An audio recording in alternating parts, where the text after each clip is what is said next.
거룩하신 하나님 아버지, 귀한 예배 자료로 인도하여 주신 은혜 감사합니다. 그러므로 이 시간 우리의 마음과 생각을 주님께 집중하게 하시고 입술로만 주님께 찬양하는 것이 아니라 우리를 구원하여 주신 주님의 이름을 감사함으로 기쁨으로 믿음으로 주님께 찬양으로 영광 돌리게 하여 주옵소서. 그래서 주님께서 기뻐 받아주시는 영광이 찬송이 되게 하여 주옵소서. 우리의 모든 예배를 주관하여 주옵시며 살아서 역사하시는 예수님의 이름으로 기도드리옵나이다. 아멘. 이 시간 주님의 이름을 높이며 주님께 찬양으로 영광 돌리겠습니다.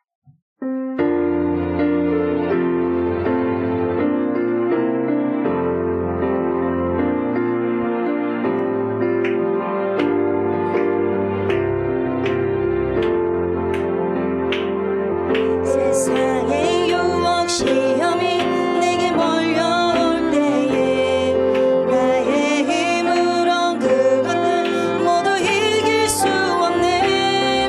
거대한 폭풍 가운데 위축된 나의 영혼 어찌할 바를 몰라 헤매이고 있을 때 주를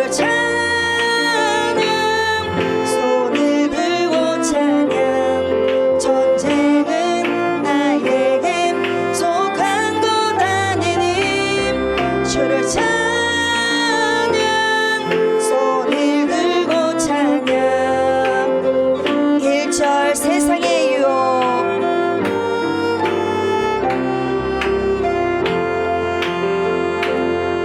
세상의 유혹 시험이 내게 몰려올 때에 나의 힘으론 그것들 모두 이길 수 없네. 거대한 폭풍 가운데 위축된 나의 영혼 어찌할 바를 몰라 헤매이고 있을 때 주를 찬양 손을 들고 찬양 전쟁은 나에게 속한 것 아니니 주를 찬양 손을 들고 찬양 2절 거짓과 속임수로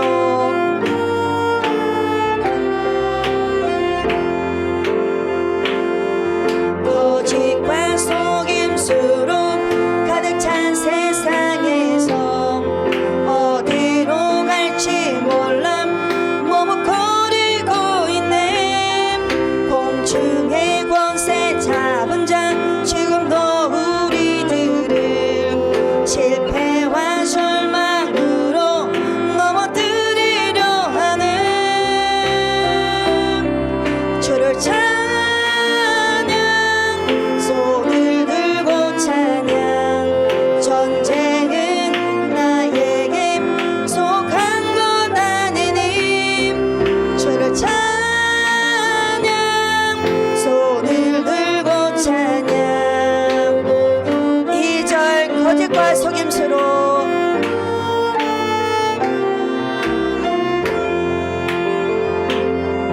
거짓과 속임수로 가득 찬 세상에서 어디로 갈지 몰라 머뭇거리고 있네. 공중의 권세 잡은 자 지금도 우리들을 실패와 절망으로 넘어뜨리려 하네. 주를 찬양 손을 들고 찬양 전쟁은 나에게 속한 것 아니니 주를 찬양 손을 들고 찬양 3절 주위를 둘러보면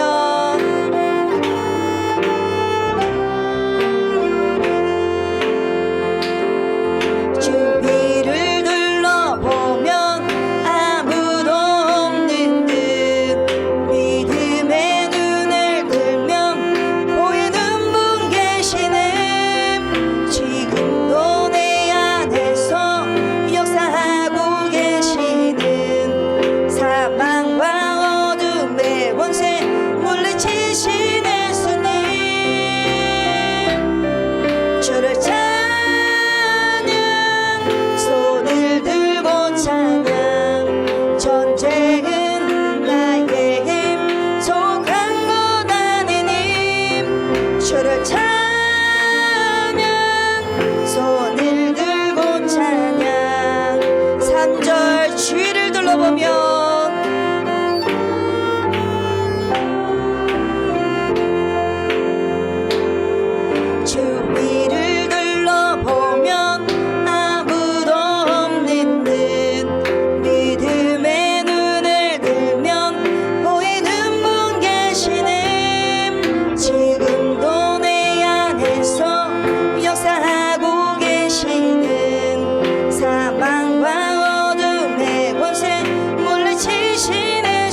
마지막으로 한 번 더 고백합니다.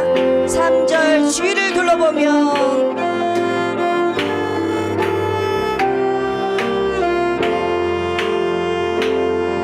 주위를 둘러보면 아무도 없는 듯 믿음의 눈을 들면 보이는 분 계시네.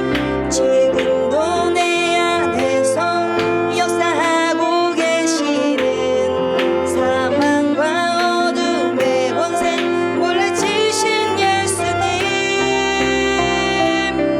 주를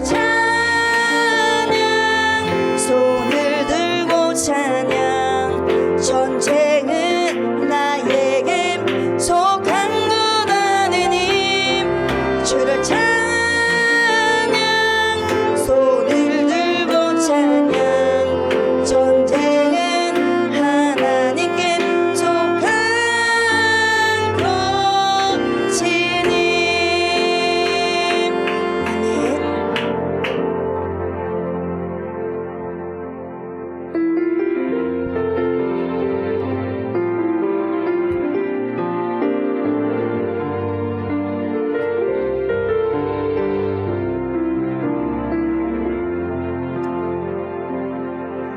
나의 안에 거하라. 나는 내 하나님이니 모든 환난 가운데 너를 지키는 자라. 두려워하지 말라. 내가 널 도와주리니 놀라지 말라. 내 손 잡아주리라. 내가 너를 지명하여 불렀나니 너는 내 것이라. 내 것이라. 너의 하나님이라. 내가 너를 보배롭고 존귀하게 여기노라. 나의 안에 거하라.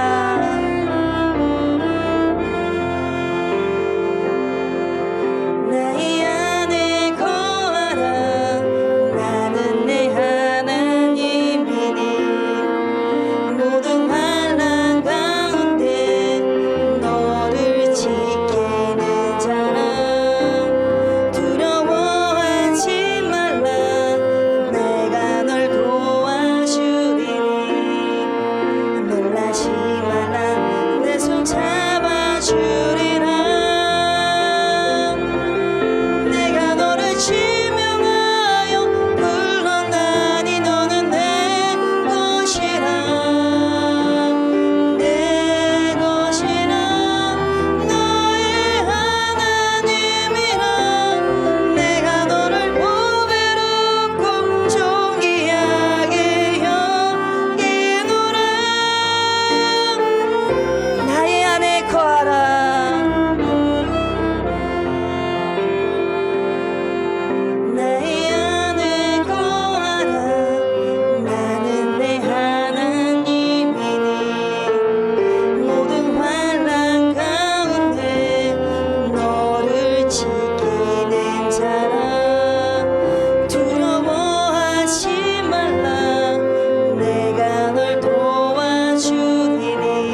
나는 전능하신 아버지 하나님, 전지의 창조주를 믿습니다.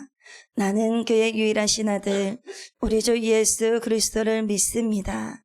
그는 성령으로 잉태되어 동정녀 마리아에게서 나시고 본디오 빌라도에게 고난을 받아 십자가에 못 박혀 죽으시고 장사된 지 사흘 만에 죽은 자 가운데서 다시 살아나셨으며 하늘에 오르시어 전능하신 아버지 하나님 우편에 앉아 계시다가 거기로부터 살아있는 자와 죽은 자를 심판하러 오십니다. 나는 성령을 믿으며 거룩한 공교회와 성도의 교제와 죄를 용서받는 것과 몸의 부활과 영생을 믿습니다. 아멘. 이 시간 전소원 학생 예배를 위해서 대표로 기도하겠습니다. 사랑과 은혜가 풍성하신 하나님 아버지, 오늘도 주님 앞에 나와 함께 예배드리게 하시니 감사를 드립니다. 한 주 동안 저희를 지켜주시고 학교와 가정 모든 자리 가운데에 함께 해주심에 감사를 드립니다. 하나님, 아직 부족하고 연약한 저희들이지만 하나님을 더욱 사랑하고 믿음 안에서 바르게 자라가게 해주시고 세상의 기준보다 하나님의 말씀을 먼저 생각하게 하여 주시옵소서. 오늘 말씀 전하시는 소윤희 전도사님께 성령의 능력을 더하여 주시고 듣는 저희 모두의 마음이 열려 말씀을 통해 변화되게 하여 주시옵소서. 예배의 처음과 마지막을 하나님께 맡겨드리며 이 시간 홀로 영광 받아 주시옵소서. 감사를 드리오며 우리 구주 예수님의 이름으로 기도드리옵나이다. 아멘. 이 시간 하나님의 영이요 생명의 말씀은 야고보서 1장 12절부터 18절 말씀입니다. 우리의 영혼을 살리는 생명의 말씀 야고보서 1장 12절부터 18절 말씀 큰 목소리로 교독하겠습니다. 시험을 참는 자는 복이 있나니 이는 시련을 견디어낸 자가 주께서 자기를 살아가는 자들에게 약속하신 생명의 면류관을 얻을 것이기 때문이라.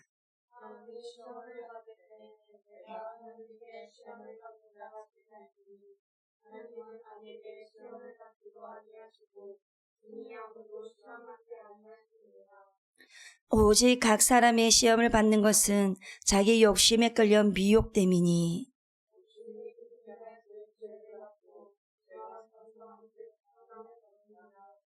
내 사랑하는 형제들아 속지 말라.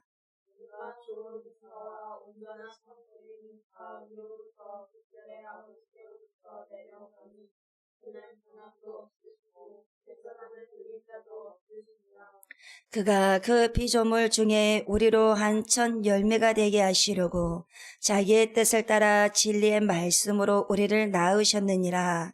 아멘.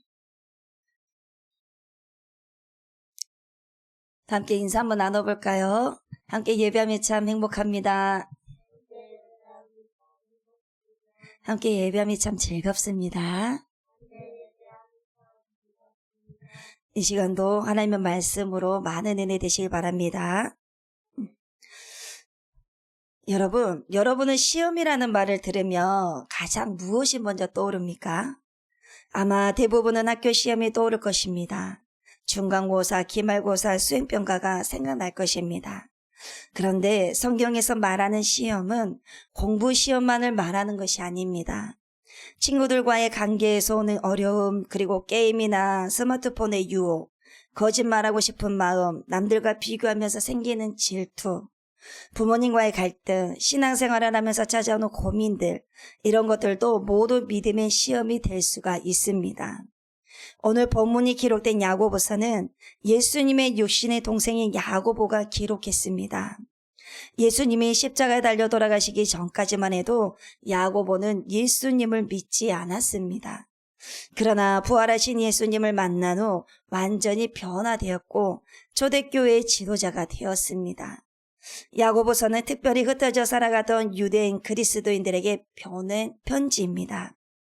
당시 성도들은 핍박을 받고 경제적으로 힘들고 그리고 여러 어려움 속에서 살아가고 있었습니다.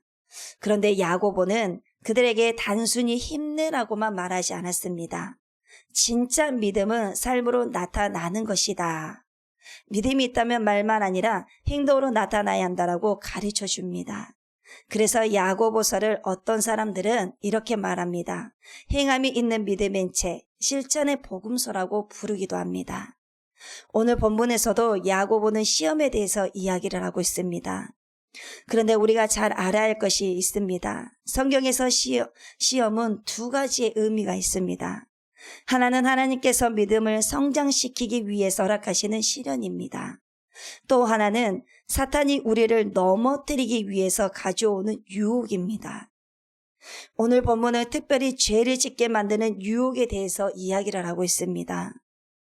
우리가 흔히 시험이라고 하면 모든 것을 한 가지로 생각하는데 야고보는 구분해서 말을 하고 있습니다. 하나님께서 허락하시는 시련과 사탄이 가져오는 유혹은 다릅니다. 예를 들어 시험 공부를 열심히 해야 하는데 공부가 너무 힘든 것은 시련일 수가 있습니다. 그리고 친구들과 다르게 믿음을 지키려는데 놀림받는 것도 시련일 수가 있습니다. 예배를 드리러 왔는데 졸리고 집중이 안 되는 것도 믿음의 싸움일 수가 있습니다. 이런 시련은 우리를 더 강한 믿음의 사람으로 만들기 위해서 하나님께서 사용하실 수가 있습니다. 그런데 또 다른 시험은 공부하기 싫어서 컨닝하고 싶고, 그리고 부모님께 거짓말하고 싶고, 속이고 싶고, 그리고 친구들을 미워하고, 그리고 욕하고 싶고, 그리고 예배보다도 핸드폰으로 인스타하는 것이 더 좋아지는 마음, 남의 것을 부러워하고 질투하는 마음, 이것은 믿음을 성장시키는 시련이 아니라 죄를 짓게 만드는 유혹입니다. 야고보는 지금 바로 이 유혹에 대해서 말하고 있는 것입니다. 왜냐하면 당시 성도들 가운데서 이런 생각을 하는 사람들이 있었기 때문입니다. 하나님이 나를 이렇게 만드셨잖아요. 하나님이 이런 상황을 주셨으니까 제가 죄를 지은 거예요. 하나님이 시험하신 거 아닌가요? 마치 자신의 죄에 대한 책임을 하나님께 돌리는 것입니다. 그런데 야고보는 아주 강하게 말하고 있습니다. 아니다. 절대 그렇게 말하지 말아라. 그리고 바로 이어서 13절 말씀을 줍니다. 13절입니다. 사람이 시험을 받을 때에 내가 하나님께 시험을 받는다 하지 말지니 하나님은 악에서 시험을 받지도 아니하시고 친히 아무도 시험하지 아니하시느니라. 사람들은 잘못을 하며 책임을 다른 사람들에게 돌리고 싶어합니다. 그게 사람들의 심리입니다. 숙제를 해놓지 않고서 시간이 없었다고 말을 하고, 시험을 못 보고 선생님이 너무 어렵게 냈다라고 말을 하고, 부모님께 혼나며 엄마 때문에 짜증이 나서 그랬다고 하고 부모님께 탓을 돌리는 것이죠. 그리고 친구와 싸우며 친구가 먼저 그랬다고 합니다. 죄를 지어도 마찬가지입니다. 여러분, 환경이 나빠서 그랬어요. 친구들이 시켜서 그랬어요. 하나님이 왜 나를 이런 상황에 두셨어요? 하지만 야고보는 분명하게 말하고 있습니다. 하나님 때문이라고 하지 말라고 말입니다. 하나님은 우리를 죄짓게 만드신 분이 아니십니다. 하나님은 선하신 분이시고 거룩하신 분이십니다. 우리를 넘어뜨리려는 분이 아니라 다시 일으켜 세우시는 분이 하나님이십니다. 여러분, 하나님을 오해하시면 안 됩니다. 하나님은 저와 여러분들을 사랑하시고 여러분이 망하기를 바라시는 분이 아니라 가장 잘 되기를 바라시고, 하나님께서 그 무엇보다 하나님 말씀 그 뜻대로 살아가는 자들에게, 정말 하나님의 자녀들에게 복을 주고 싶으셔서 안달이 나신 분이 바로 하나님이십니다. 그런데 죄는 내 안에 있는 욕심에서부터 시작됩니다. 14절입니다. 오직 각 사람의 시험을 받는 것은 자기 욕심에 끌려 미혹됨이니. 각 사람이 시험을 받는 것은 자기 욕심에 끌려 미혹됨이라고 하였습니다. 여기서 욕심이라는 단어는 충동, 그리고 욕망, 그리고 갈망이라는 뜻이 있습니다. 모든 충동이나 욕망이 다 나쁜 것은 아닙니다. 그러나 우리 안에 일어나는 충동이나 욕망 또는 갈망이 우리를 죄악된 습관으로 끌고 가는 것이라면 그것은 나쁜 것입니다. 내가 내 육체에 대한 욕망이 있고 내가 원하는 것에 그 욕망을 가지고 그것에 충동적으로 간다고 하면은 내가 하나님 말씀 앞에서 내가 죄를 짓게 되는 것이라면 거기에서 과감하게 끊으셔야 됩니다. 그래서 성령의 열매 절제가 필요한 것입니다. 여러분 예를 들어볼까요? 시험을 보는데 친구 답안지가 보입니다. 그때 친구가 나를 시험한 것일까요? 아닙니다. 내 안에 한 문제만 베낄까 하는 내 욕심이 있는 것입니다. 그리고 부모님이 안 계실 때 부모님의 눈을 피해서 스마트폰으로 보면 안 되는 것을 보고 싶어집니다. 문제는 밖에 있는 것이 아니라 내 안에 있는 욕심입니다. 내 안에 있는 욕심을 내가 먼저 죄를 짓는 것이라면, 해서는 안 된 것이라면 여러분 과감하게 내가 그거를 절절하고 끊어야 됩니다. 나를 죄를 짓게 하는 것이 있다라면 그 욕심에서, 그 욕망에서, 충동에서 내가 그 자리에서 돌아서는 것입니다. 떠나는 것입니다. 그게 내가 나를 지키는 것입니다. 죄를 짓지 않는 것에서 말입니다. 이런 자기 욕심을 나쁜 습관이라고 말할 수가 있습니다. 죄를 계속해서 하나님의 말씀은 압니다. 하나님 말씀을 들은데도 압니다. 그런데 한쪽 생각에는 내가 이것이 아닌 줄 압니다. 나쁜 것이라고 압니다. 마음에서 편하지가 않습니다. 그런데 내 욕심대로 내 욕망이, 내 그 갈망함이 나를 그 죄 속에서 끄집어낸다고 하면은 여러분 절대 거기서 속으시면 안 됩니다. 그래서 여러분 나를 죄 짓게 하는 것에 대해서는 과감하게 미련 없이 여러분께서 돌아서셔야 됩니다. 마음이 편하지 않는다고 하면은 마음이 편한 것을 하시면 됩니다. 자꾸 내가 그 마음이 편하지가 않는데도 내가 하고 싶은 것을 하고자 하는 그 마음이 크기 때문에 갈등을 하게 됩니다. 그 갈등 속에서 바로 무엇이 일어나냐면 하나님의 말씀으로 다시 돌아오면 되지만 그 욕망이, 그 갈증이 너무나도 갈망이 크다고 하면은, 그 죄에서 갈망이 크다고 하면은 그 죄로 가게 되어 있습니다. 그래서 여러분 과감하게 그곳에서 나오셔야 됩니다. 이런 자기 욕심을 나쁜 습관이라고 말할 수가 있는 것입니다. 이처럼 우리의 욕심을 벗어버리기 위해서는 내 안에 있는 욕심이 무엇인지, 빠져있는 이유가 무엇인지 보셔야 됩니다. 특별히 이렇게 중독에 빠지게 되는 것은 우리 마음의 문제와 긴밀하게 연결되어 있습니다. 그래서 여러분 내가 지금 하나님 앞에 내가 하나님께 완전히 올인되어져 있는지, 안 그러면 세상에 정말 하지 말아야 될 그 중독에 내가 빠져져 있는 것인지 정말 여러분 잘 점검하시면서 가셔야 됩니다. 이처럼 우리를 이끌어가는 자기의 욕심으로부터 우리는 어떻게 이겨낼 수가 있겠습니까? 나를 넘어지게 하는 반복적인 유형이 무엇인지를 정말 잘 아셔야 합니다. 나만 알고 있는 방식이나 습관이 있습니다. 그것을 인식하고 분별해서 극복해낼 수가 있어야 됩니다. 내가 언제 가장 쉽게 미혹되는지, 어느 장소에서 가장 쉽게 넘어지는지, 어떤 환경 속에서 내가 가장 약해지는지 이런 것을 분석할 수가 있어야 됩니다. 그러기에 우리가 이런 습관을 이기기 위해서는 여러분 믿음으로 우리 자신을 바라보고 믿음으로 행동을 하셔야 됩니다. 하나님의 말씀 하나님의 말씀이고 나는 나이고 라고 하면 안 됩니다.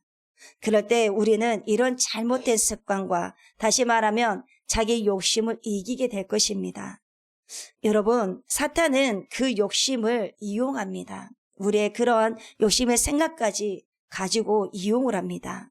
그래서 신앙생활은 다른 사람을 바꾸는 것이 아니라 먼저 무엇을 바꿔야 되냐면 내 마음을 하나님 앞에서 돌아보는 것입니다. 그래서 15절을 보겠습니다. 욕심이 잉태한 즉 죄를 낳고 죄가 장성한 즉 사망을 낳느니라. 죄는 갑자기 큰 죄로 시작되지가 않습니다. 작은 거짓말 하나로부터서 시작됩니다. 작은 거짓말 하나, 작은 미움 하나, 작은 욕심 하나에서부터서 시작됩니다.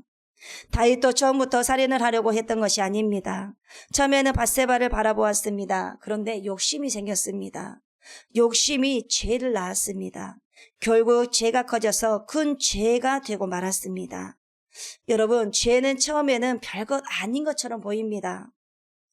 한 번 정도는 괜찮겠지, 아무도 모르니까 괜찮겠지라고 생각하지만 죄는 점점 커집니다. 그래서 죄는 커진 다음에 끊는 것이 아니라 처음부터 그래서 끊어야 되는 것입니다. 죄는 커지기 전에 내가 그 죄를 커지게 하기 전에 여러분 처음부터서 그 죄를 짓지 말아야 된다는 것입니다. 성경은 죄를 짓지 말라고 말씀하고 있지 않습니다. 죄처럼 보이는 것조차 조심하라고 말씀하십니다. 데살로니가 전서 5장 22절에서 악은 어떤 모양이라도 버리라 라고 말씀하십니다. 그리고 개역개정에서는 악은 어떤 모양이라도 버리라고 되어 있고 예전 번역에서는 악은 모양이라도 내지 말라라고 표현되어 있습니다. 여러분, 이 말이 무슨 뜻일까요? 죄를 짓지 않는 것에서 끝나는 것이 아니라 죄로 보일 수 있는 것, 죄로 가까이 가게 만드는 것까지도 피하라는 것입니다. 그러므로 예수님께서 광야에서 시험 받으실 때 말씀으로 사탄을 이기셨던 것처럼 우리도 말씀으로 죄를 이겨야 합니다. 16절입니다. 내 사랑하는 형제들아 속지 말라. 야고보는 속지 말라고 경고합니다. 속지 말라라는 것은 누군가가 나를 속인다라는 것을 전제로 하고 있습니다. 누가 나를 속입니까? 먼저는 외부의 다른 사람이 나를 속일 수 있습니다. 우리는 다른 사람이 하는 말을 기준으로 해서 내가 흔들려서는 안 될 때가 참 많습니다. 그럴듯한데 정말 그렇겠지? 그렇게 안 하면 내가 손해를 보겠지? 이렇게 우리를 유혹할 만한 일들이 우리 주변을 통해서 많이 일어납니다. 그러나 오늘 본문에서 말하는 것은 외부에서 나를 속이는 것보다 내부에서 나를 속이는 것을 말합니다. 다시 말하면 나 자신이 나를 속이는 것입니다. 내 스스로가 나를 속이는 것입니다. 마치 하나님께서 나를 시험하지 않으심에도 불구하고 나는 나에게 말합니다. 이건 하나님이 나를 시험하시는 거야. 이렇게 하나님께 핑계를 대는 것을 속이는 거라고 말합니다.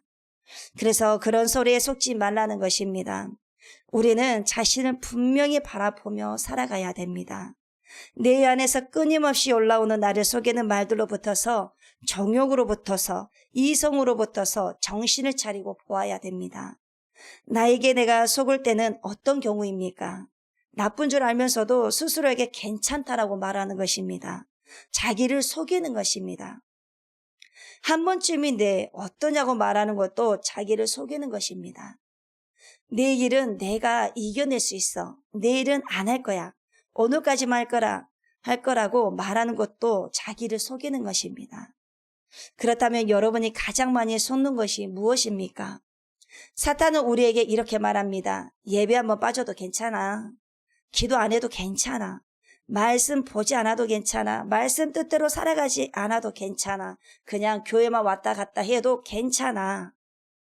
조금 죄 짓는다고 뭐가 달라지겠어? 괜찮아. 그 정도는 괜찮아. 그 정도 하나쯤은 죄를 지어도 괜찮아. 얘들아, 세상 친구들처럼 살아가도 괜찮아. 뭐 어때? 세상이 다 그러는데. 사단이 이렇게 속이는 것입니다.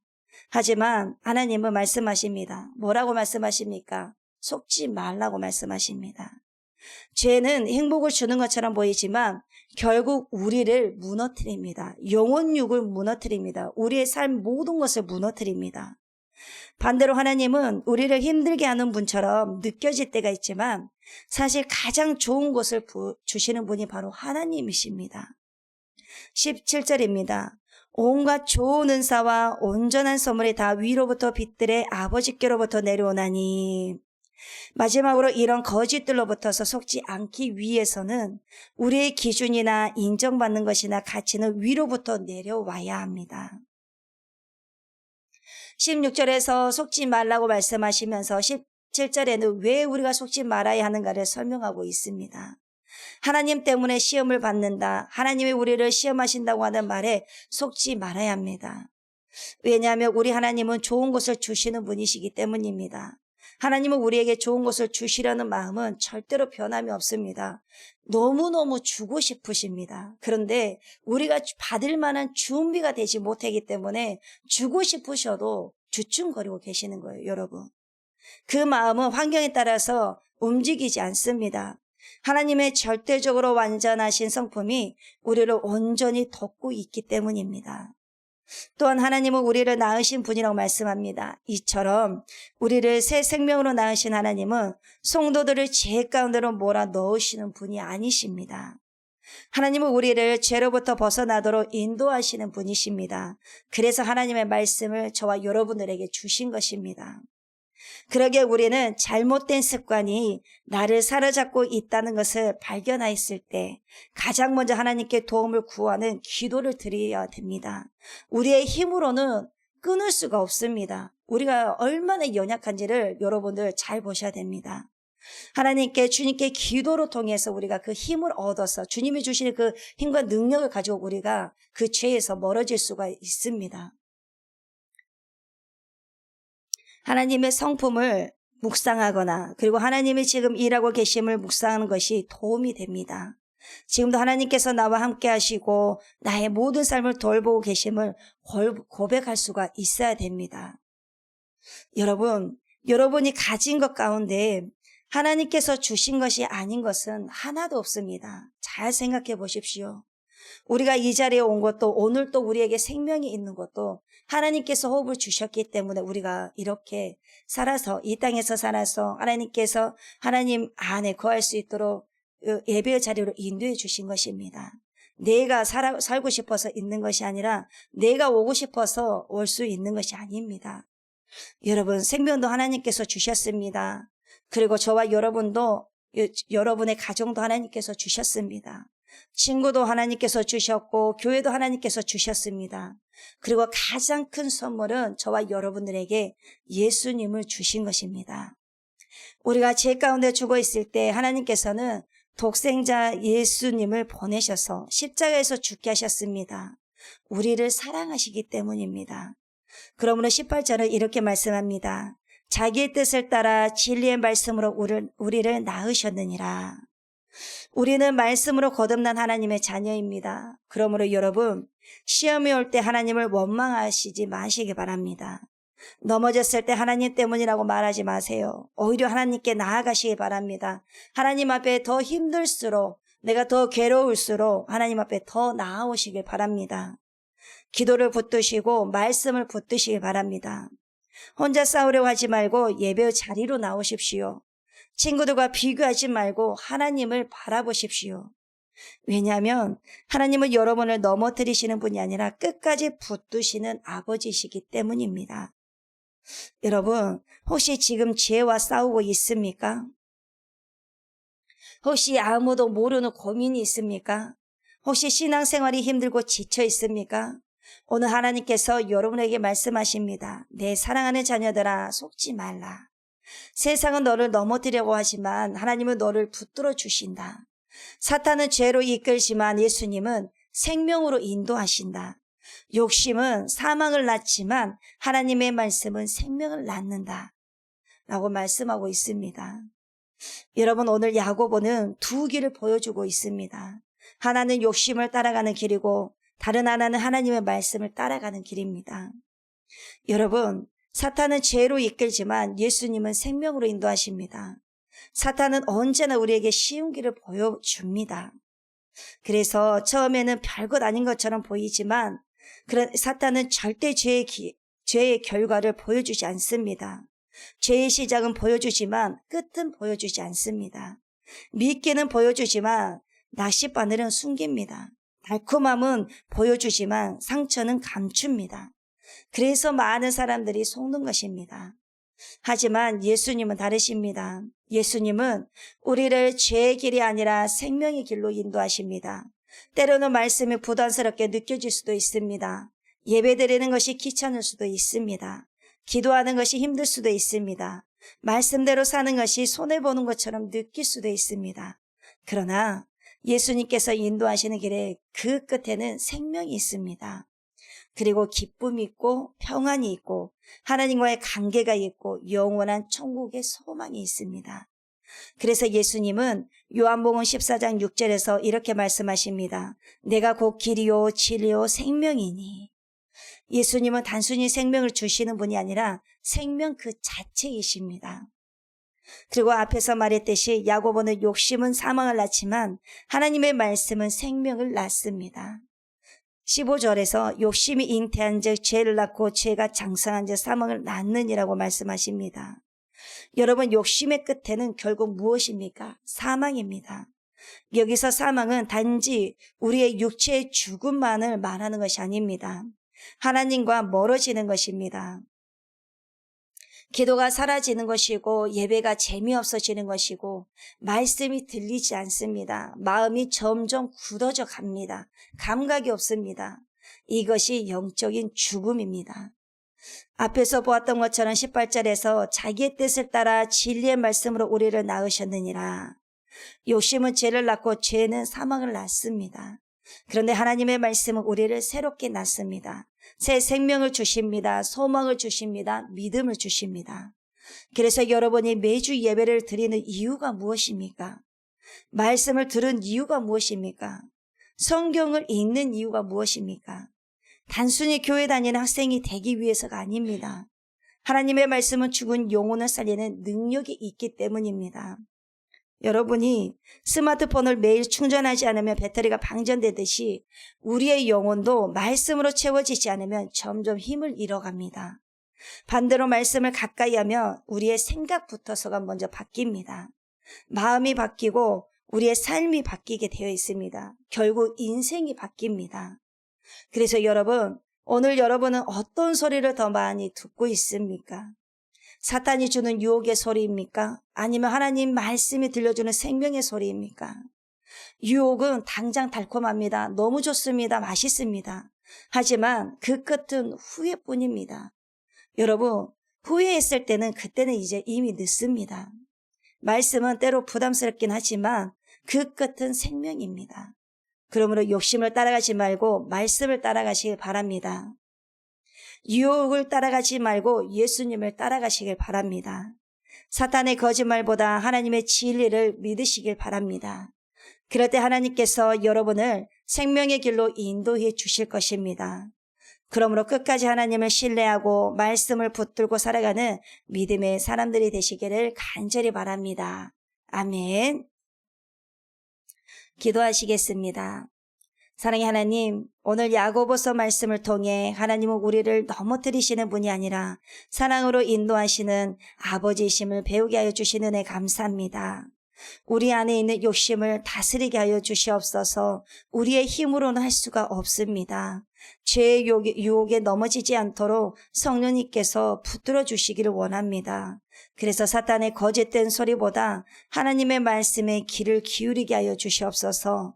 그래서 날마다 예수님을 따라 생명의 길을 걷게 하여 주시옵고 우리 중고등부 친구들의 학교와 가정에서 믿음을 지키며 살아가게 하여 주시옵소서. 또한 어떤 상황에서도 하나님을 신뢰하는 자녀들이 되게 하여 주시옵소서. 감사를 드리며 살아서 역사하시는 예수님의 이름으로 기도드리옵나이다. 아멘. 이 시간 주만 바라볼지라 찬양을 함께 드리겠습니다. 여러분, 그냥 입술로만 따라 부르는 찬양이 아니라 믿음을 가지고 하나님께 고백하는 시간이 되셨으면 좋겠습니다. 오늘 말씀처럼 우리는 때로 유혹에 흔들리고 세상을 바라보면서 살아갈 때가 많습니다. 내 욕심을 따라갈 때도 있고 하나님보다 다른 것들을 더 의지할 때도 많이 있습니다. 하지만 오늘 이 찬양을 부르면서 다시 한번 결단을 했으면 좋겠습니다. 하나님, 저는 세상이 아니라 주님을 바라보겠습니다. 하나님, 유혹보다 말씀을 선택하겠습니다. 하나님, 제 힘이 아니라 주님을 의지하며 살아가겠습니다. 그런 믿음의 고백으로 우리의 마음을 담아 주님께 찬양으로 영광 올려드렸으면 좋겠습니다. 찬양하겠습니다.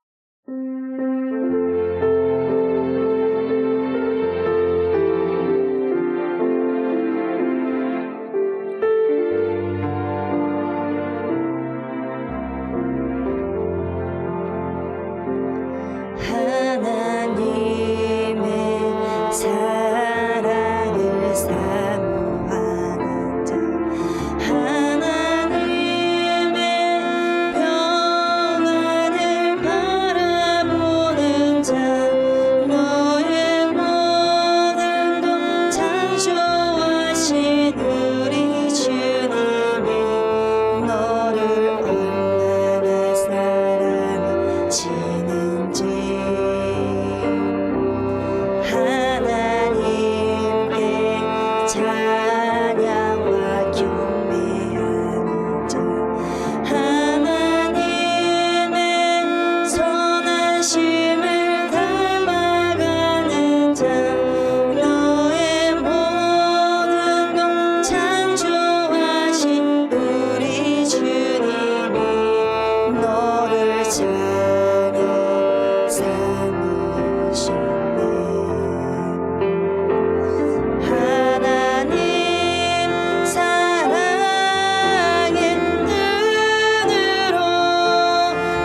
우리를 생명의 길로 인도하시는 하나님 아버지, 우리 중고등부 자녀들의 삶 속에서 시험을 당할 때 하나님을 원망하지 않게 하시고 먼저 우리의 마음을 돌아보게 하여 주옵소서.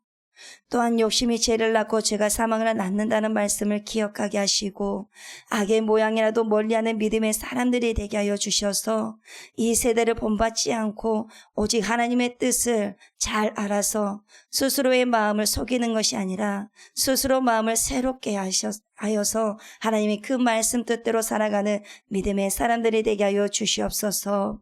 또한 진리의 말씀으로 우리를 새롭게 하신 하나님을 바라보게 하시고 유혹보다 말씀을 선택한 삶이 되게 하셔서 세상보다 예수님을 선택한 귀한 삶이 되게 하여 주시기를 원합니다. 어떠한 상황에서도 주만 바라보며 살아가는 우리 중고등부가 되게 하여 주시옵소서. 또한 이 시간 정성껏 드리는 헌금을 기쁘게 받아 주시옵소서. 물질보다 하나님을 더 사랑하는 믿음의 고백이 되게 하여 주시고 드리는 손길마다 복을 더하여 주시옵고 이 헌금이 하나님 나라와 교회를 위해 귀하게 사용되게 하여 주옵소서. 감사를 드리며 살아서 역사하시는 예수님의 이름으로 기도드리옵나이다. 아멘. 하늘에 계신 우리 아버지여, 이름이 거룩히 여김을 받으시오며 나라가 임하시오며 뜻이 하늘에서 이루어진 것 같이 땅에서도 이루어지이다. 오늘 우리에게 일용할 양식을 주시옵고 우리가 우리에게 죄 지은 자를 사하여 준 것 같이 우리 죄를 사하여 주시옵고 우리를 시험에 들게 하지 마시옵고 다만 악에서 구하시옵소서. 나라와 권세와 영광이 아버지께 영원히 있사옵나이다. 아멘.